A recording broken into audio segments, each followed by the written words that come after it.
na siya. Oh. Yata kami ang tubo. Ayun na, kumain na. Ha? Ano, tutra? Oh, kawawa naman. Tinulungan mo siya, be? Ha? Ang bait naman yan, ay. Bait na mingming namin. Nagdala ng ano, nagdala siya guys ng ano, ng pusa na may sugat sa bahay. Parang gusto niyang ano, tulungan.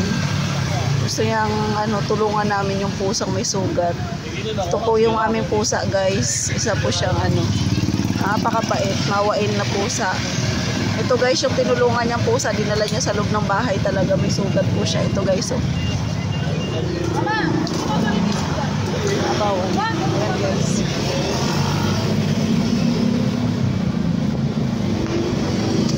So ayan guys, may sugat po yan, may sugat. So bawal po natin ipakita yung sugat niya. Ayan. Ayan siya guys. Binigyan natin siya ng pagkain.